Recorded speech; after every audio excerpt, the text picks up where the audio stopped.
Oregon State is getting ready for a showdown with Cal. Is there a quarterback controversy now in Corvallis, who Gary Anderson says will get the start? Plus, Doc is giving us his top defenders of the season so far as they get ready for Cal's Bear Raid attack. And Brett Agwebu joining us to break down the defense, what they're focusing on this week as they get ready for Cal. Talkin Beavers starts now. Back in the comforts of Corvallis and Research Stadium this weekend for Oregon State football. But the task is just as tough as the Beavers host Cal on Saturday. Welcome into Talkin Beavers. I'm Amanda Maynard alongside James Dockery, Nigel Burton. A very difficult loss for the Beavers over the weekend to Colorado. Now a top 25 team. Did this one surprise you at how quickly it got out of hand? I think it did surprise me, but I don't think it should have. I think I'm just like the rest of the country. I think we all need to calm down and just pay a little respect to Colorado because they're a good football team, and they gave the Beavers exactly what they deserved, quite honestly. Yeah, I mean, I think everybody was pretty surprised at a 37-6 halftime score. I mean, they jumped on it quickly. I think the thing is really kudos to Mike McIntyre and his staff. I mean, Colorado has gotten astronomically good in a very short amount of time with really the same players that they had last year. They've created depth. They've got the best wide receiver core, in my opinion, in the entire Pac-12. And that's saying a lot when you consider the guys at Washington State and how much they've achieved, the guys at Oregon, the way that people talked about the wide receiver core at Oregon, Washington, what they've been able to do, USC. But really, the guys who are making the most plays, when you really break it down, and you saw it in the Oregon game, you saw it against Colorado State, when you got Bobo, Ross, and Shea Fields going off the way that they are, I don't care who you are, they're tough to contain, and they have balance with Lindsey. And defensively, they're playing good football, too, for Jim Leavitt. So that was going to be a tough task no matter how you cut it. Yep. So do you feel like there's any positives to be taken from a 41-point loss like this from the Beavers? You know, I really struggle to find some positives when I was thinking about what am I going to say tonight on the show. But when I really got down to it, Coach, I just felt like, hey, we've lost, 2 games to 2 top 25 programs, 2 very physical football teams. And I think that where we're at in year 2, these are the type of teams that really are the teams that we're not ready to beat yet. Yeah, listen, in the end, when you played, could I get mad at you about how the offensive line played? No, you cannot. Couldn't get mad at you about a bad play call. Couldn't get mad at you about how the D-line played. All you can handle is what you do. And there's 2 guys right now in Artavis Pierce and in Seth Collins who are showing up week after week. We've heard about Artavis Pierce coming out of fall camp and how excited the coaching staff was about him. And if there's anything positive you can take away is that young man can play some football. And Ryan Nall, who we all love, and is the wrecking Nall, he's a great change-up. And to be honest with you, the way that Artavis is playing, you better watch it a little bit because that young dude can play. And then obviously Seth Collins is continuing to mature as a playmaker. I think are going to be great signs of the future for the Beavers. And I talked with Mike Parker a little bit today, and he'll join us later in the show. And Artavis Pierce, that was one of the names that he brought up as a guy he was really impressed with him. So we're now sitting a third of the way through the season. We saw the schedule there. Where do you see the rest of the wins coming from, if any, at this point?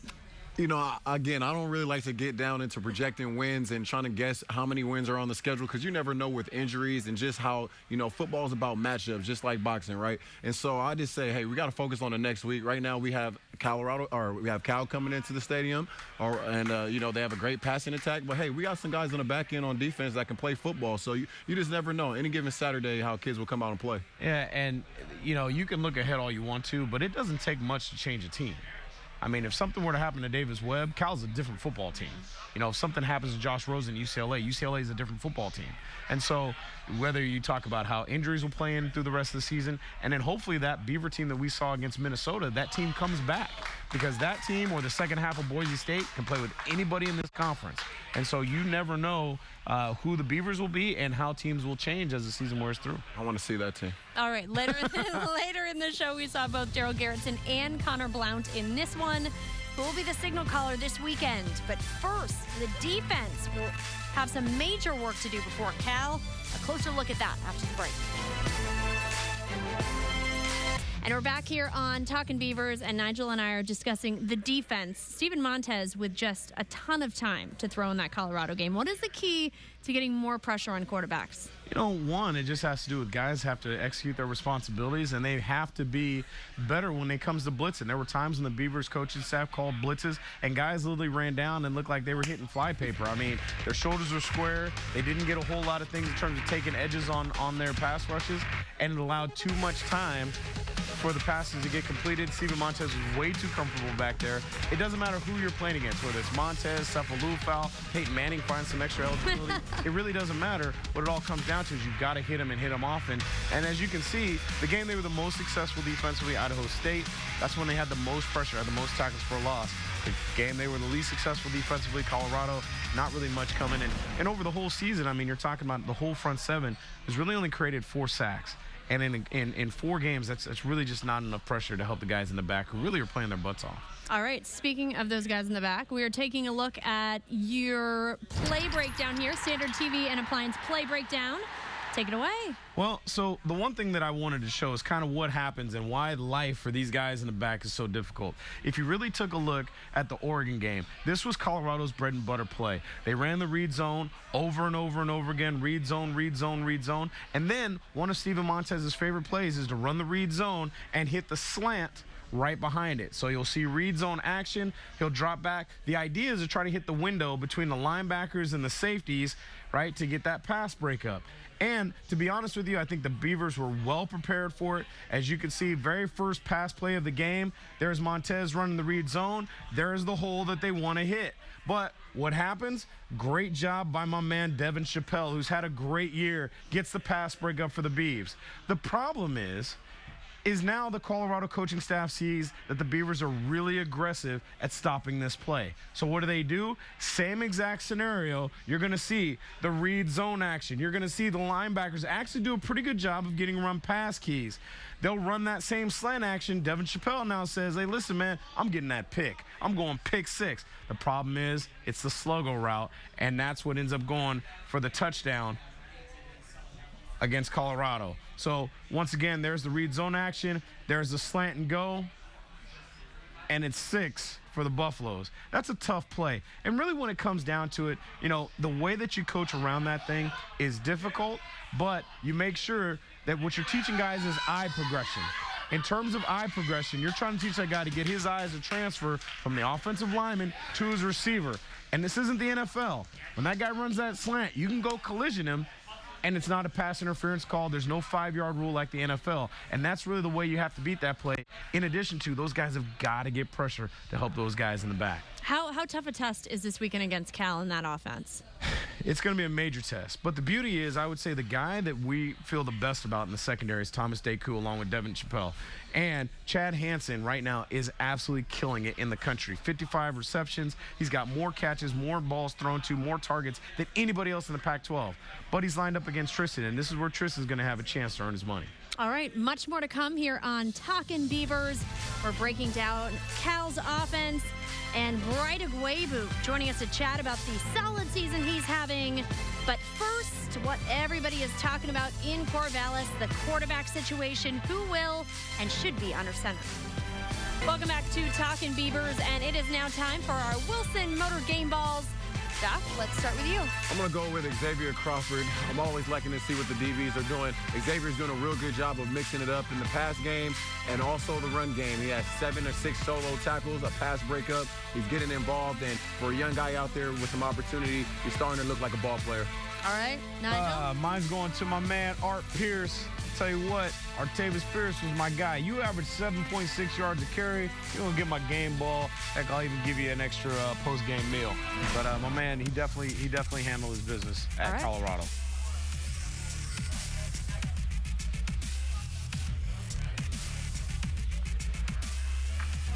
And speaking of Art Pierce's performance on Saturday, we are welcoming in our Mike Parker from Corvallis. Mike, how surprised were you at the freshman's performance against Colorado? I was really pleased, Amanda, by what I saw for the first time in Artavis's game. Was not only we've seen the burst and the quickness to the hole, but he showed some physicality. There was one play where he moved the pile 2 or 3 yards. So if he can bring that, as well as the elusiveness, the shiftiness, the speed that he's already shown, he becomes a guy that can be an every down back and that's something the Beavers are really looking to find on a consistent basis. Do you imagine we'll see him even more in the coming weeks? I do. I think that he showed the ability, as I said, with the physical push. The one thing we really haven't seen yet a lot, and it's not because we don't know whether he can do it. He hasn't been used much in the passing game as a receiver out in the flats. They did try to target him on some screen passes, and a lack of mesh, timing, cohesiveness kind of blew those plays up. I think Artavis is going to be a big weapon in the pass game as well, and I expect we'll see some of that this weekend. So now for the second straight week, we see both Daryl Garrettson and Connor Blount at quarterback. I know that Gary Anderson has said that Daryl Garrettson will start this weekend, still top of the depth chart. But what do you think is going on there? Are we going to see Connor Blount again here at some point? Yeah, I think the best thing, quite honestly, would be for the Beavers not to see Connor this Saturday.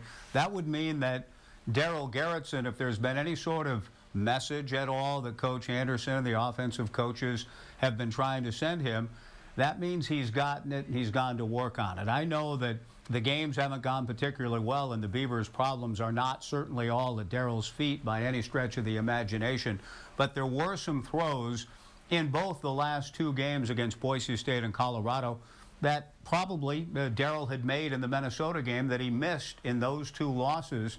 So I think if we see Daryl sort of go wire to wire and not see Connor Blount, it's not a reflection on Connor so much as Daryl sees that thing. He doesn't want to look over his shoulder at all, but that he has certainly shown he's the guy to run this offense. All right, thanks, Mike. Taking a look at Daryl Garrettson's numbers over the last 2 weeks in our Les Schwab Quick Fix. And it certainly has been a struggle for him at Colorado. 5 of 16, 55 yards, just 53 passing yards the week before. 0 touchdowns, but 0 interceptions. Guys, again, Gary Anderson saying Daryl is the starter. Do you still have confidence in him? I mean, Coach, Amanda, you guys know I'm a big fan of DG. Everybody at home, you guys know I've been on the DG bandwagon since he got on campus. But I mean, at a certain point, they say men lie, women lie, numbers don't. And so I just look at that and I say, if you don't have time, that's one thing, but you got to make plays. You got to make the throws that are there. We can't just blame it on the receivers not getting open. We can't blame it on the linemen not blocking. At some point in time, you got to look in the mirror and just make plays. Well, I would just say, Daryl Garrettson has moxie that really nobody else kind of has on that team in terms of not just that swag, but also the ability to get people to follow him. He can move in and out of really any room. The problem is especially against Colorado, he had way too many missed throws. He had missed opportunities. There we saw the deep ball to our guy. But there were a couple times when he had Bolden and just missed him.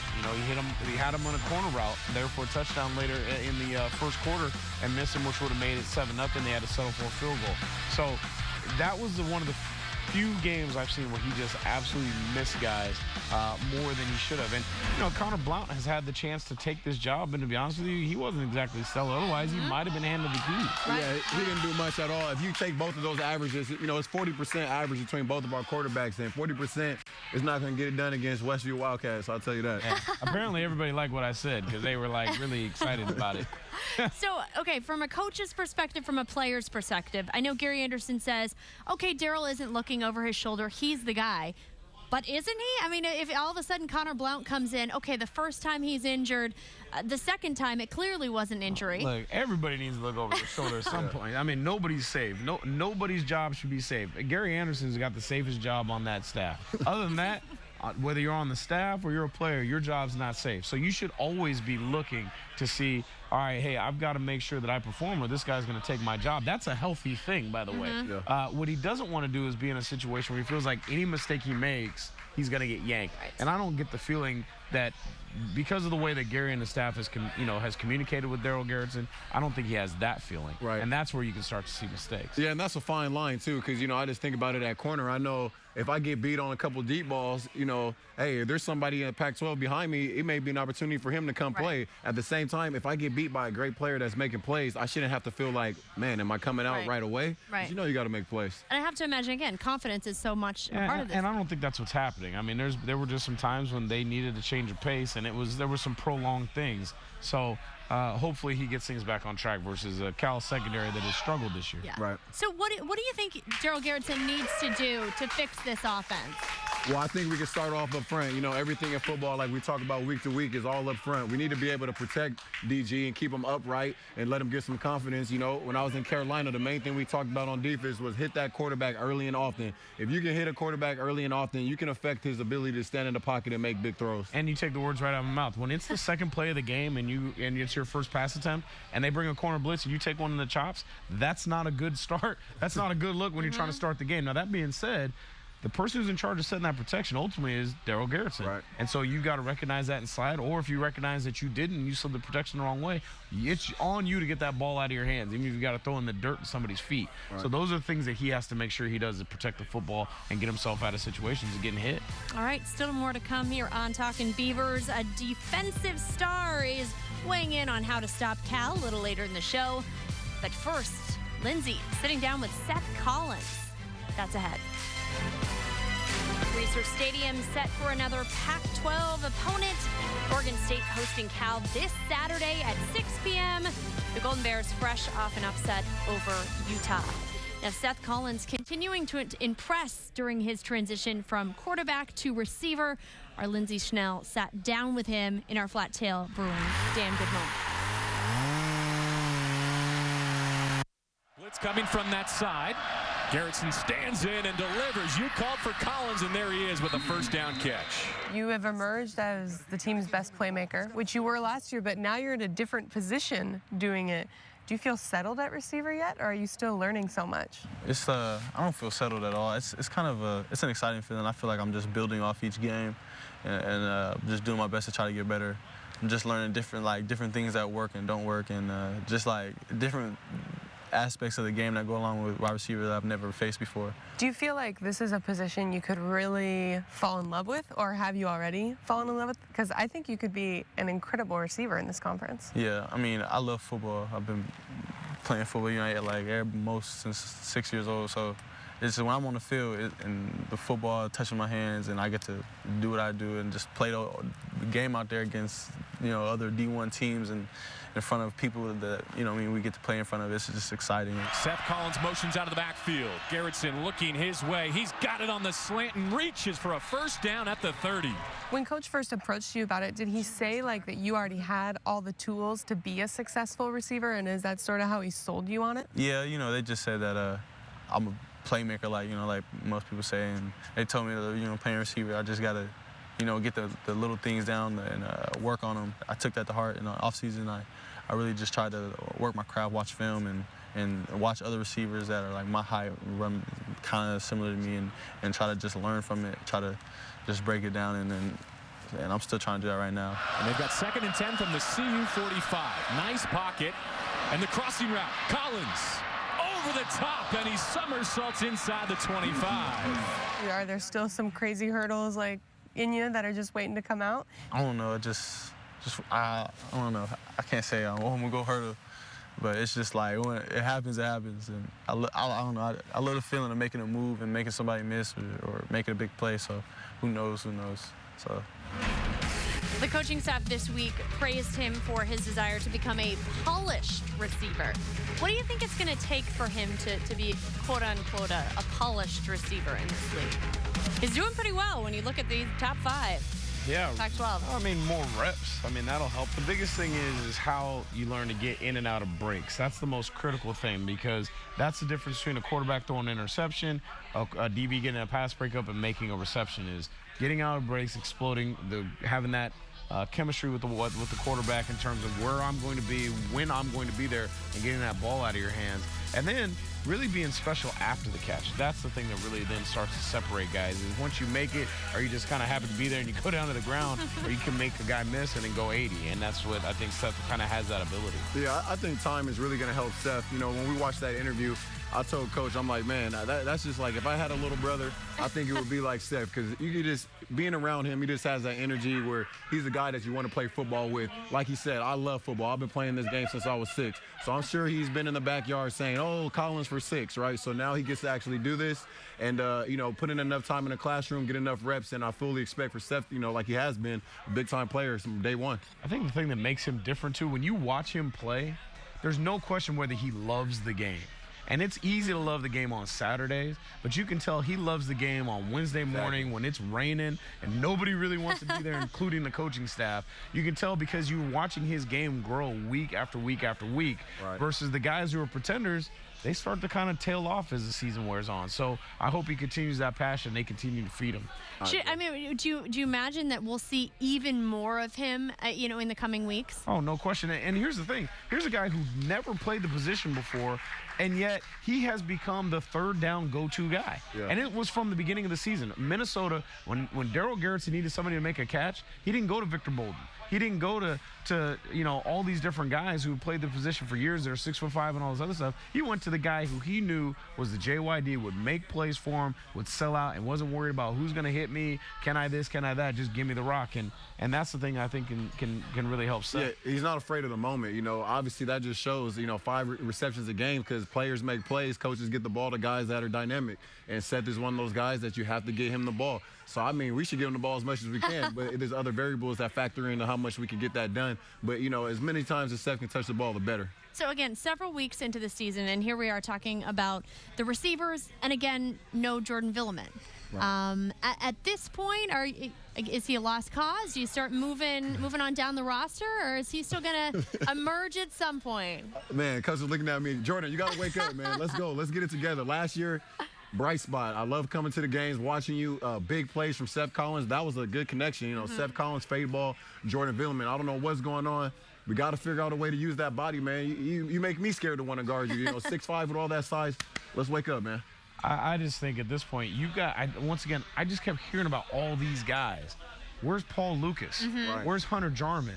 Where's Timmy Hernandez? I saw playing a little bit, you know. But there's all these dudes running around. Those guys need to step up. You know, there's no more of this, well, you know, this guy's young or this or that. At this point, Darryl Garrettson or Connor Blount, whoever's in that game, needs people that will make plays for him. And right now, I mean, there should be guys lined up with their plates, you know, empty and their knife and spoon in hand.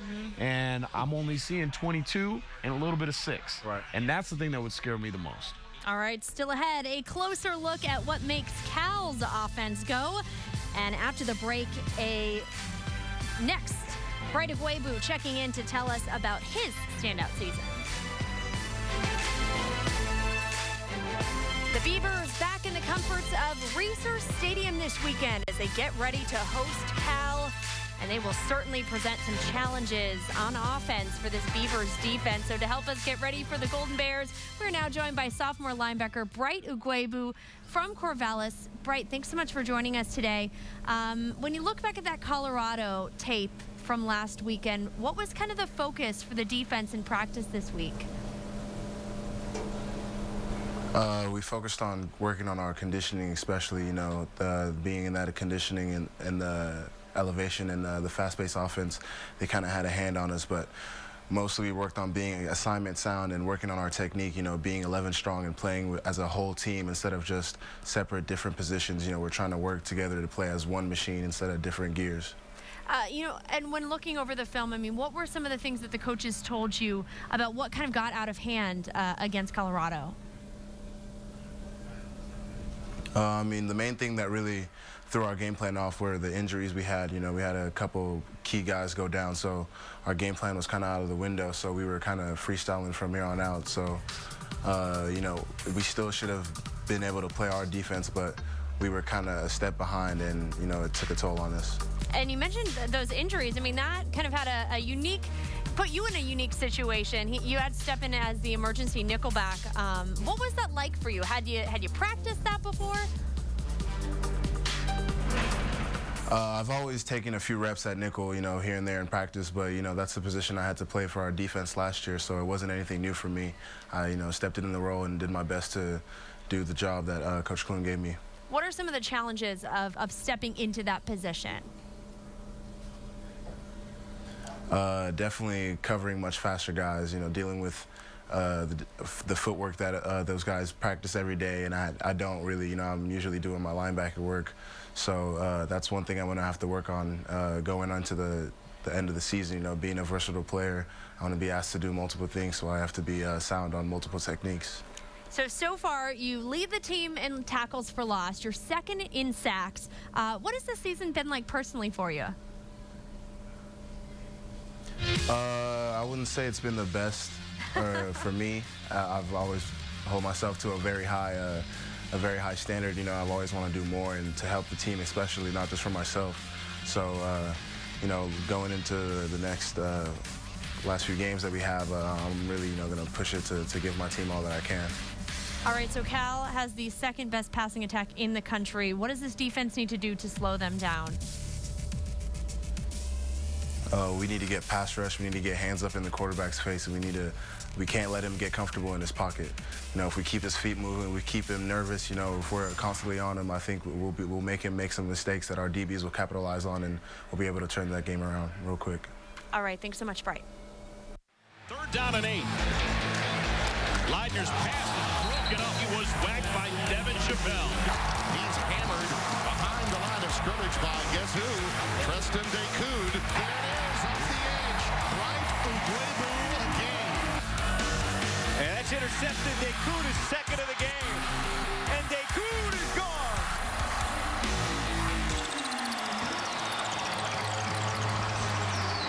And it is time now for our Comcast Business Class Built for Service, and we're going to be taking a look at Doc's top 3 defenders of the season in just a minute. But we just heard from Bright Ugwebu. What were your impressions of him stepping in the emergency nickelback spot? Well, I'm really proud of him. You know, anytime that you have a guy that can just step in at a position that he's not familiar with, that just speaks to his preparation and his coachability. But, you know, nickel is just a position that's an extension of an outside linebacker. Typically, you use it for long passing situations. But if you have a guy that's a linebacker that's big enough and strong enough to get outside the box and guard a receiver, it really helps in the run game, because now you don't have a smaller guy in the box. You have a guy that's still big enough to protect the run, but also athletic enough to cover the pass. So that just speaks highly to his overall athleticism.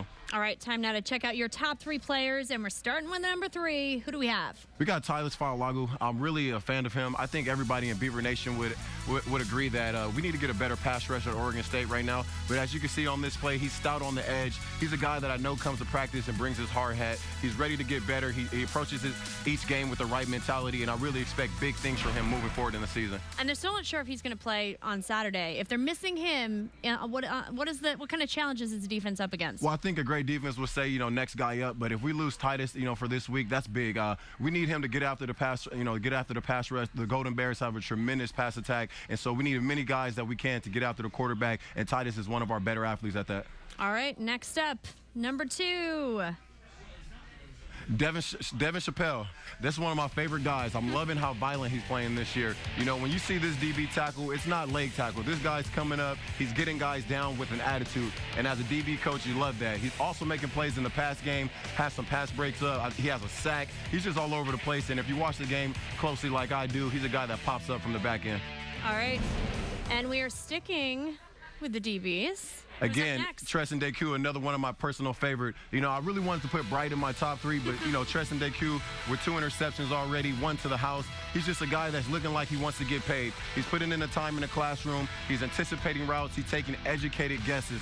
And at DB, you want to take educated guesses because there's no guarantee. But when you take a pick six in Research Stadium, he hasn't been on campus too long, but he's climbing up the ranks as all-time greats, in my opinion. So we're going to be talking a little bit more about Cal's offense a little bit later in this show, but just how much do you expect these 2 guys to get tested? Because that passing attack is pretty good at Cal. Yeah, and that's a little bit going into it. I want to get these guys some more confidence. I hope you guys are at home watching. But, no, I think these guys are going to be ready to handle it, but they're definitely going to get tested. I mean, Cal, we'll talk about that, you know, as we go on in the show, but they have plenty of weapons to release on our guys, so it's going to be a big day for us. We're going to have great eyes, read the keys, and trust the game plan. All right, and we have a Twitter poll question for you. Looking at Dop's top 3 defensive players, who is your number 1? Weigh in on Twitter. We'll use your results on hashtag Beavers Football coming up later this week. And still ahead, breaking down Sonny Dykes and a very tough Cal offense. Don't forget to join us for hashtag Beavers Football and a special edition coming your way Thursday at 9 o'clock. Of course, the Blazers playing on Friday. Got Matt Severson and, of course, Nigel in the house. Time now for our Toyota of Portland on Broadway tune-up. And here's a look at the job that Cal head coach Sonny Dykes has done over the last 4 seasons. Was 1-11 his first season before taking them to a bowl in year 3. And then, of course, this season, big win so far over Utah and Texas. What do you guys think of the rebuilding job that he's done? It really surprised me. When I first heard that Cal was getting Sonny Dykes, I know about him. I know he's a guy that likes to put up points and throw the ball all over. Personally, I'm a fan of the run game and some other things about offensive football, but Sonny's doing a great job down there getting those recruits and doing something with them. Yeah, I mean, I got a chance to coach against Sonny when I was in Portland State and got a chance to break down what what their offense was. It was their second game, so we really broke down who they were against Louisiana Tech. And as much as it's the bear raid, the thing that they really want to do is similar to Boise. They want to formation you to death. They want a lot of personnel and things that will throw you off. And they haven't exactly done that at Cal just yet. You're not seeing a bunch of tight ends like what you saw at Louisiana Tech. However, I will say, obviously, I don't know if Sonny goes to church or he's just living right, but how you go from Jared Goff to a guy showing up on your doorstep and Davis Webb, you're doing something right in life when something like that happens. Well, I mean, Coach, it's, California, it's sunny, it's a good academic school. You throw the ball 40 times a game. That's not that hard of a sell. I'll tell you what, and here's the other thing that you hear about Davis kind of around campus. You're talking about a young man who is in Lubbock, Texas, and the culture shock of going from Lubbock, Texas to Berkeley, California, and he seems to have really kind of taken to the city and taken to the campus and his teammates, and I think that's why you're seeing a lot of success from him on the field. And talk about a brutal pair of games for the Beavers. You have Steven Montez named Pac-12 Offensive Player of the week leading up to that game, then Davis Webb, the Pac-12 Offensive Player of the Week just this last week. What makes him so good? I mean, he's got NFL written all over him. He is a big old dude who's able to stand in the pocket. He's got good footwork. He has got a rocket launcher for an arm. He's accurate. I mean, he literally just flicks the football. He doesn't have to get a big old wind-up to make it go.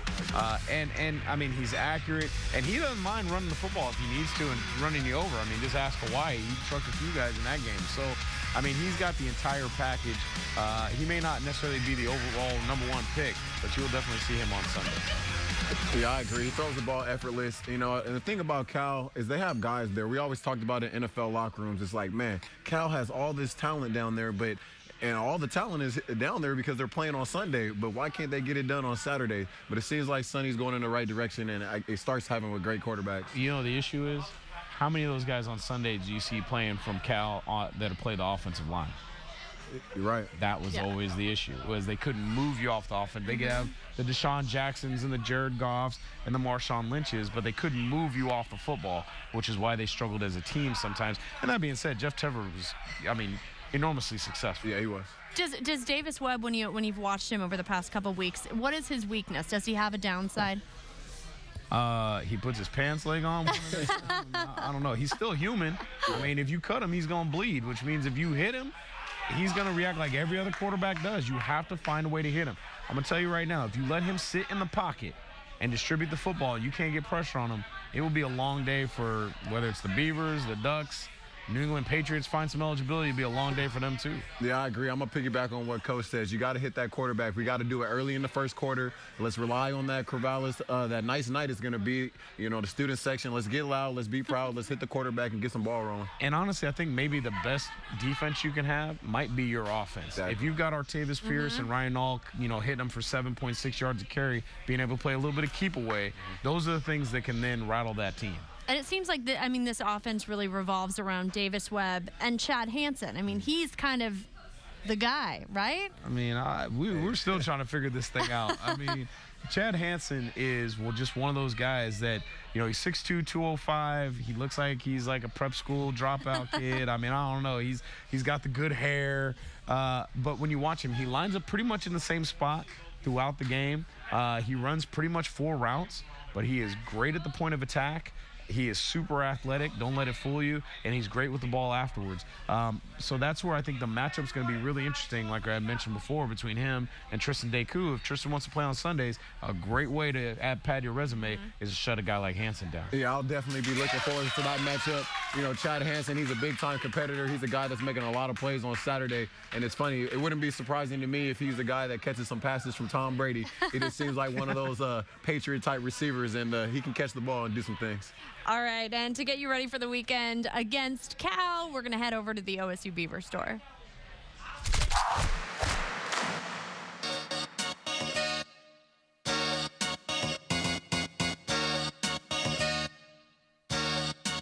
What's going on, Beaver Nation? I'm here at the OSU Beaver Store campus location, and this week we're taking on the Cal Bears. Come show your support at home by wearing orange. As you can see, I'm in my favorite part of the store, 3 for $25 section. We have so many different colors and t-shirts for you to choose from: gray, dark gray, light gray, white. Depending on the week, we have everything you need here, 3 for $25. Two of the more popular shirts that are flying off the shelves are this one right here, the Corvallis, #1 college town. I firmly believe that. You firmly believe that. Come get a tee and show everybody else, all right? And for the ladies, a cotton blend V-neck. It feels amazing for 3 for $25. You're not going to get that anywhere else. We have everything you need here and more at the OSU Beaver Store. Fans start here. Welcome back to Talkin Beavers, and of course we have more Beavers action coming your way tomorrow. Check out Inside the Huddle with Gary Anderson. He'll get you ready for the game against Cal. That is Thursday at 8:30 p.m. And you're taking a look at the Beavers schedule, the remainder of it, guys. And we are a third of the way through the season. How would you grade this Beavers team at 1-3 at this juncture? He's got a smile, says it all, really. No, because it's just really hard to tell. Okay, we beat Idaho State. We should have beat Idaho State.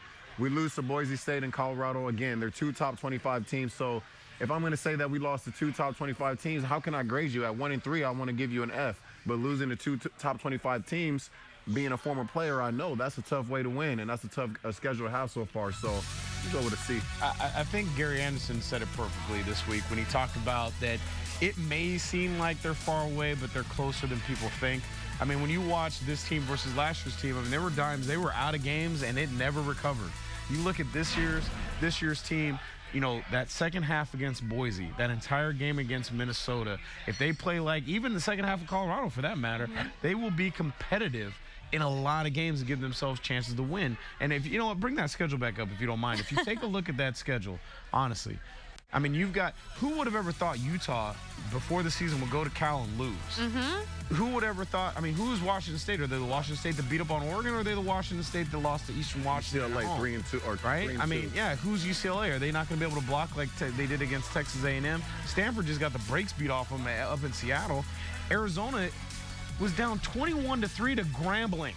Okay, a FCS, not even a good FCS program out of HBCUs at home, who they only flew out so they could play their band. That's all they wanted to do was see the band. They were losing by 18 points at halftime. Wow. But then they turn around and they take UW. So this is such a schizophrenic league, and so is our football team right now. I mean, in one hand, you look like you're the Sisters of the Poor. The next time, you look like a team that can maybe contend for the Big Ten championship. So that's what happens when you're just taking steps as a program. You get blown out. Then you have this one half you're good, one half you're bad, and then you start to put things together. Right. And that's what I think can happen. You're just hoping that it happens this season. I mean, are you, I guess, more encouraged than you were at the start of the season? Are you less encouraged? Or do you think it's kind of going how you expected? Well, I don't know how you can be more encouraged when you consider that basically they had Minnesota beat and then let them off the hook at the end. So obviously maybe people might be a little more disencouraged, you know, not encouraged right now. And I understand. Yeah. I understand that. But once again, you're looking for improvement. This is going to be a tough week to do it because Cal's starting to put some things together, and, you know, we'll see what happens. I'm just looking for us to put together a full game. I think that, you know, we just need to pump our brakes and hold judgment right now. I think that I would like to see us just in the game longer periods of times from beginning to the end, not just one half. You know, it's hard on the fans when, you know, you show glimpses of being great and then you come out and you don't bring that same energy on a consistent basis. So I'm with the fans on that, a little frustrated, but also as a player, I know that, hey, it could click one week and then we get some competitive games. All right, now we are taking a look at your X factors for the game. Doc? We're going to start with you. Yeah, my X factor for the game is going to be Ryan Nall. I think that the best offense or the best defense sometimes is great offense. I think that we need to be able to run the ball effectively and often to be able to keep that powerful, Cal Golden Bear attack off the field. Quite frankly, we want to, keep them off the field for as long as possible because when they can't get on the field and get going, obviously we know they put up points in bunches. Again, 211 yards, 3 touchdowns for Nall. What more do you need to see from him? I need to see him in a rhythm. At no time this year have I really seen him get in a rhythm. When we talk about bruising running backs, we talk about, after that 14th, 15th, 16th carry, they get it going and they're pounding you and grinding you out into the fourth quarter. Stanford game last year. Exactly. And even the Oregon game, that's what we thought we had. That's what we know we have. But again, like everywhere else on our team, we just need to put it together, bring it all together, and put it together. All right, Nigel, you're up. Yeah, no, I think Doc hit the nail on the head. I mean, you talk about him and Artavis Pierce. Anything you can do to run the football, eat that clock up, and keep Davis Webb and those wide receivers off the field, I think is a great thing. For me, the showdown is going to be at some point Cal gets the football. I mean, I might even onside the thing a few times. But when they do have the football, Tristan Deku is going to get tested like he never has before. Chad Hansen right now, their leading receiver, gets targeted 40% of the time. There aren't many receivers in the country at any level get targeted that much. So he's going to have his hands full, and he's going to have to perform and show. Is he this guy who picks on the Idaho States, or is he a guy who's a real dude in the Pac-12? Exactly. All right, a very tough matchup for the Beavers coming up this Saturday against Cal. Thanks so much for joining us. Of course, we have much more Beavers coverage for you this week inside the huddle and #Beavers football coming up on Thursday.